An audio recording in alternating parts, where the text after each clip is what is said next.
Study IQ IAS, अब तैयारी हुई अफोर्डेबल। विश्व के सबसे बड़े लोकतांत्रिक देश भारत की संसद से एक तस्वीर आती है। वो तस्वीर जो ना सिर्फ हमें विचलित करती है बल्कि एक डिटेल्ड एनालिसिस भी मांगती है। जी हाँ दोस्तों, मैं बात कर रहा हूं हमारी पार्लियामेंट के अंदर में अभी जो मेंबर ऑफ पार्लियामेंट्स का सस्पेंशन हुआ है उसके बारे में। और आप सभी इस चीज से भली भांति अवगत होंगे कि अभी हाल फिलहाल में वहां पर प्रोटेस्ट चल रहा है, वहां पर मिमिक्री हो रही है और उसके बाद में एक बहुत इंपॉर्टेंट क्वेश्चन उठता है। एक पहलू हम ये भी बात करेंगे कि सस्पेंशन आखिर कैसे होता है, इसमें रूल बुक क्या कहते हैं, उन सभी चीजों को देखेंगे, हिस्ट्री जानेंगे, पूरा इतिहास खंगालेंगे। साथ में एक जो क्वेश्चन मैं आप सभी के लिए भी लास्ट में छोड़कर जाऊंगा कि आखिर जो हमारे जनप्रतिनिधि हैं उनका व्यवहार कैसा होना चाहिए।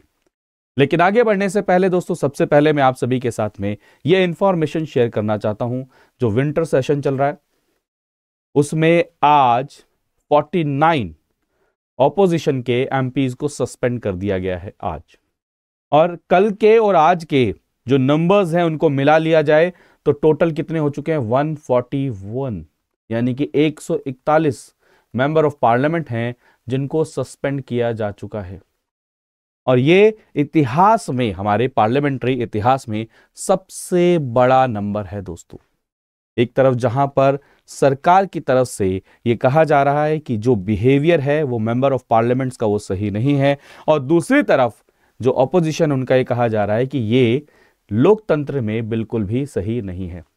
ये दोनों पहलू राजनीति के हैं, लेकिन हम जानेंगे यहां पर कॉन्स्टिट्यूशनल या फिर आपका जो रूल्स हैं वो क्या कहते हैं, और क्या इससे पहले भी कभी ऐसे मास लेवल पर सस्पेंशन हुआ है या नहीं हुआ। लेकिन आगे बढ़ने से पहले दोस्तों, अगर आप यूपीएससी 2024 के लिए प्रीलिम्स की तैयारी कर रहे हैं तो आप स्टडी IQ IAS का सक्सेस इन प्रीलिम्स बैच इसको ज्वाइन कर सकते हैं, जो आपकी रिवीजन में आपको हेल्प करेगा।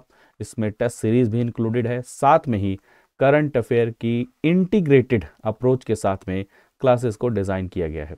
इसमें एनरोल करने के लिए आप PRT लाइव कोड यूज कर सकते हैं। बैच शुरू हो चुका है, आज से मॉडर्न हिस्ट्री इसमें शुरू हो रही है, बहुत ही जल्द इसमें एडमिशन क्लोज भी हो जाएंगे। तो आगे बढ़ते हैं, और ये सबसे बड़ी खबर कि सबसे पहले कितने 79 अपोजिशन के एमपीज को क्या किया गया था, एक ही दिन के अंदर में सस्पेंड किया गया था। उसके बाद में 49 मेंबर्स को सेम एक्शन आज देखने को मिलता है, और कितने हो जाते हैं, 141 एमपीज हो जाते हैं जिनको इस विंटर सेशन के अंदर में सस्पेंड किया गया है, जिसमें 95 लोकसभा से हैं एंड 46 राज्यसभा से हैं। और जो ये अपोजिशन एमपी हैं, आखिर इनको सस्पेंड क्यों गया, इसके पीछे कहा यह जा रहा है कि ये आप सभी जानते हैं पिछले वीक पार्लियामेंट के अंदर में एक सिक्योरिटी ब्रीच होता है। तो दो टॉपिक को लेकर, एक सिक्योरिटी ब्रीच को लेकर एंड एक अनएम्प्लॉयमेंट को लेकर काफ़ी ज़्यादा प्रोटेस्ट हो रहा था लोकसभा के अंदर में। और उस प्रोटेस्ट के अंदर में जैसे वेल के अंदर में आना, नारेबाजी करना, ये सारी चीज़ें हो रही थी। और इन चीज़ों को ध्यान में रखते हुए जो वहाँ के चेयरपर्सन हैं, यानी कि अगर आप जानते हैं लोकसभा के अंदर में चेयरपर्सन को हम बोलते हैं स्पीकर, एंड जो राज्यसभा में जो चेयरपर्सन होते हैं कौन होते हैं, हमारे जो वाइस प्रेसिडेंट होते हैं वही राज्यसभा के चेयरपर्सन होते हैं। उन्होंने इस बिहेवियर को अनएथिकल एंड बिल्कुल भी कोड ऑफ कंडक्ट के हिसाब से सही नहीं माना, और इस कारण से उन्होंने क्या किया, सस्पेंड किया। उनका ये कहना है कि जो पार्लियामेंट्री प्रोसीडिंग्स हैं या जो पार्लियामेंट के अंदर में पूरा सिक्योरिटी का मैकेनिज्म है, वो पार्लियामेंट के अंदर में चाहे वो लोकसभा हो चाहे राज्यसभा, उसके जो चेयरपर्सन हैं उनकी जिम्मेदारी बनती है, और वो इस चीज़ को एड्रेस कर रहे हैं। बट डिबेट और डिस्कशन को आगे नहीं बढ़ने देना, ये बिहेवियर सही नहीं है। इसको आधार बनाते हुए उन्होंने क्या किया, ये सस्पेंशन को लेजिटिमेट ठहराया। अब ये लेजिटिमेट है या नहीं, ये हम आप अपने विवेक पर छोड़ते हैं, लेकिन मेजर जो क्वेश्चन है वो क्या है कि कैसे, कहाँ तक, किस हद तक, और इतिहास कहाँ से शुरू होता है। तो दोस्तों, इसके इतिहास की कहानी यहाँ से शुरू होती है कि जो फर्स्ट पार्लियामेंटेरियन है जो सस्पेंड होते हैं उनका नाम क्या है, गोदे मुरारी जी, जो एक इंडिपेंडेंट राज्यसभा के मेंबर ऑफ पार्लियामेंट थे। कहाँ से, उत्तर प्रदेश से। और उनका जो सस्पेंशन होता है वो कब होता है, सितंबर 3, 1962 में होता है। और उस समय पर भी किस लिए होता है? अनरूली बिहेवियर के कारण में होता है। He refuse to walk out, उन्होंने बाहर जाने से मना कर दिया और उनको फिजिकली मार्शल ऑफ हाउसेज ने क्या किया? उठाकर बाहर लेकर गए। ऐसा नहीं है कि सिर्फ वो एक ही बार ही क्या हुए? सस्पेंड हुए, दूसरी बार भी सस्पेंड हुए। वहां पर कब? 1966 में, 1966 में जुलाई 25 उनको दोबारा सस्पेंड किया गया जाता है। किसके साथ में? Member of parliament Raj Narayan ji के साथ में। अब आप सभी ने जब राज नारायण जी का नाम सुना होगा तो आपको इंदिरा गांधी जी, वो केस, वो सारी चीजें भी याद आनी चाहिए। वही राज नारायण हैं जिन्होंने आगे चल के इंदिरा गांधी जी को हराया था। लोकसभा के अंदर में, in Lok Sabha 63 members was suspended in 1989 और इसको अभी तक का सबसे बड़ा मास सस्पेंशन कहा जाता था इस वीक के इंसिडेंट से पहले तक।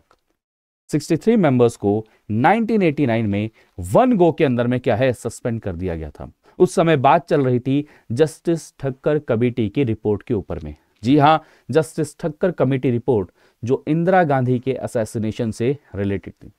तो उसके ऊपर में जब बात होती है वहां पर फिर रकस क्रिएट होता है, वहां पर भीड़ भाड़, थोड़ा सा ऐसी चीजें क्रिएट होती हैं। उसके बाद में 63 मेंबर्स को मास सस्पेंशन किया गया। तो ये अभी तक हिस्टोरिकल लेवल पर देखा जाए सबसे हाईएस्ट नंबर था, बट अब उसको भी क्या है? ब्रेक किया जा चुका है।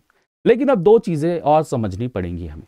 सबसे पहली बात, जो सस्पेंशन होता है कई बार वो सिर्फ दिन का होता है कि आज भाई आप आज वाले दिन प्रोसीडिंग्स में भाग नहीं ले पाएंगे।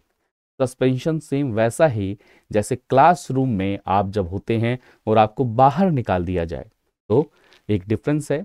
These MPs have been suspended for remainder of the week, which was 3 days while this time। यानी कि ये बात कर रहे हैं 1989 की, कि इनको जो सस्पेंड किया गया था उस रिमाइंडर वीक के लिए किया गया था और जिसमें से 3 दिन रह गए थे। लेकिन जो अभी सस्पेंशन हुआ है, जो मेंबर ऑफ पार्लियामेंट अभी सस्पेंड हुए हैं, वो remainder of the house session के लिए हुए, यानी कि पूरे विंटर सेशन के लिए क्या हो चुके हैं? सस्पेंड हो चुके हैं। तो एक तो ये डिफरेंस है।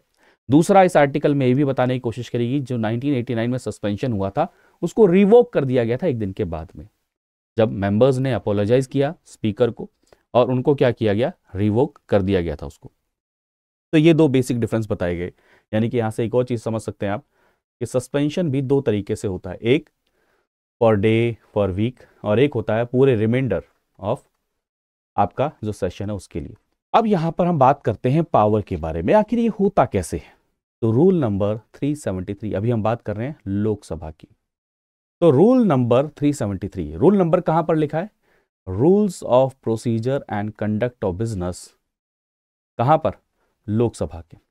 उसमें 373 क्या कहता है कि लोकसभा के स्पीकर के पास में ये पावर है, और अगर उनको ऐसा लगता है कि कोई भी मेंबर का बिहेवियर ग्रॉसली डिसऑर्डरली है, तो वो क्या कह सकते हैं कि उस मेंबर को इमीडिएटली हाउस से विड्रॉ कर लिया जाए।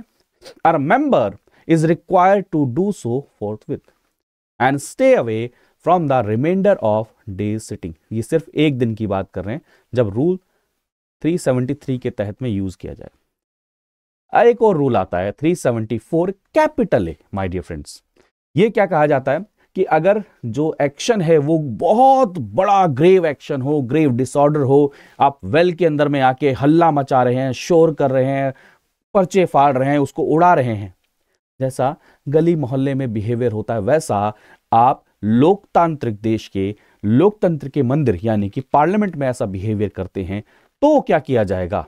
वहां पर आपको बाहर कर दिया जाएगा, सस्पेंड कर दिया जाएगा रिमाइंडर ऑफ सेशन के लिए।